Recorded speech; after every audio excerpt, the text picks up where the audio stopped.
Hello everyone, my name is Nadan Pon. So today I would like to share with you my experience when I used to lead a dance section with a deaf dancer in Cambodia. So the topic today I talking about a how to find a better way to lead an online section for them.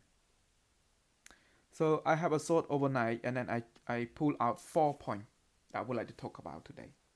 So number one, it's class. So when you're planning your class, when you're planning your exercise, you need to plan it clearly and then break it down bit by bit, and then to describe it what your exercise about. So what the goal that you want them to achieve after your class. And also, just take your time to teach.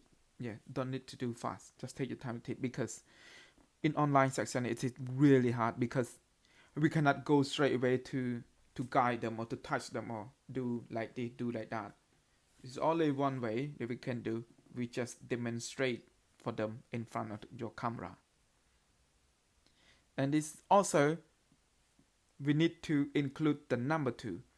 The number two is about the language, sign language. So you use in here in the UK we use like Marketing or BSL.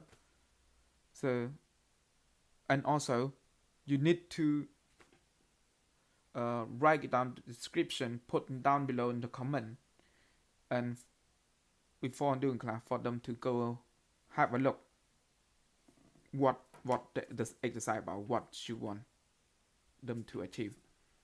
And also you need to add sign language in. For example, the first bit of your exercise you do it fast and soft, maybe. I don't know, just for example, fast, soft. This is soft, is Cambodian sign language. Or do it slow, or do it spiky move, that kind of stuff. So you need to break it down. It's really clearly and then really small, and you don't need to like talking like in sign language all the way through. But what you can do, you can demonstrate for them, and then you can repeat at least like 4 times. At least 4 times. It is about taking time to lead it. Number three, I would like to talking about music. So music, what my experience is, I used to use a really heavy music because I found that it's really useful for them, because when I play the music for them and then I put it quite loud, and then they can feel the vibration from the floor into their body. But when we lead on the online section, it is really hard for them to get that rhythm, that exactly what the kind of rhythm that you want them to do. So in that case, we need to include number 4. So number 4, it is about technology equipment. So what kind of device that you're going to use.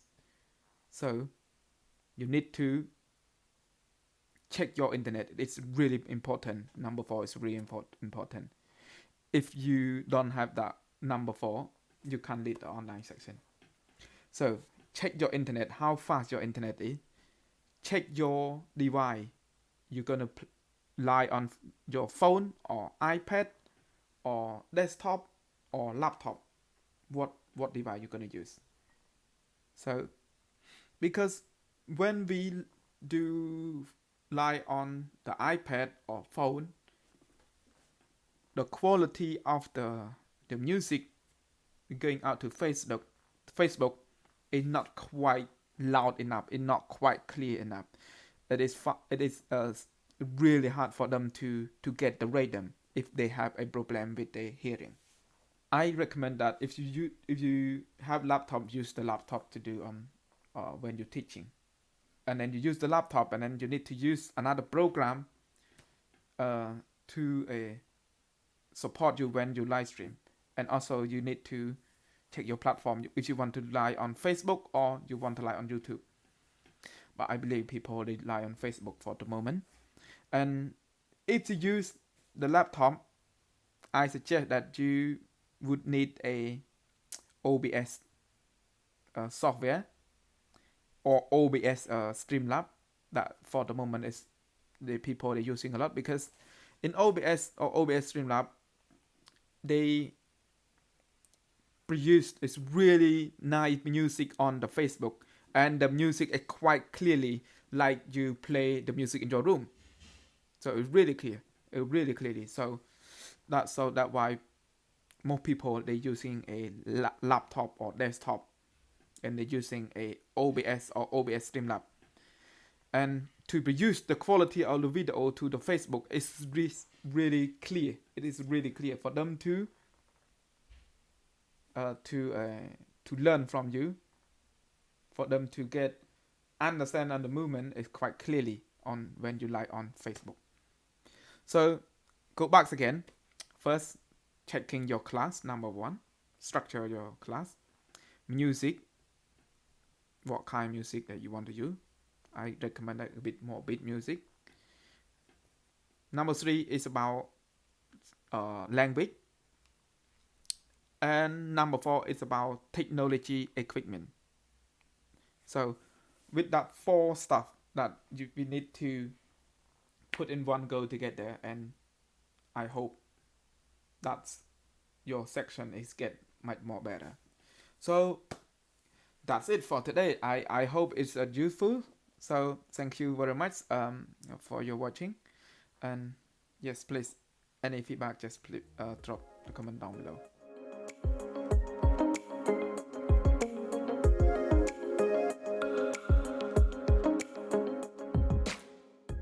So regarding the question about dancers who have a hearing impairment, whether a light on the screen might help with the beat, I'm sure if you do your research and you start a dialogue with your student about what could work, you will find a solution. The other option is to offer the student to possibly purchase a light that they can have in their room that responds to the rhythm of the music. I have one here. This is quite low tech, and I think you could probably get a much better one, but it's a LED party light, and when it's on in your room and you put music on,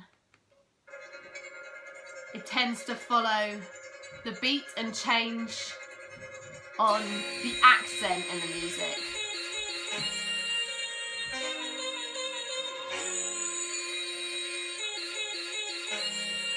Just waiting for the beat to kick in.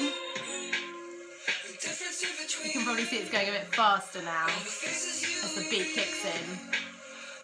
So that could be an option. I think it would be quite a lot for the person to take the whole session, but they could probably research a light that stays one colour and just pulses with the rhythm coming out of their device.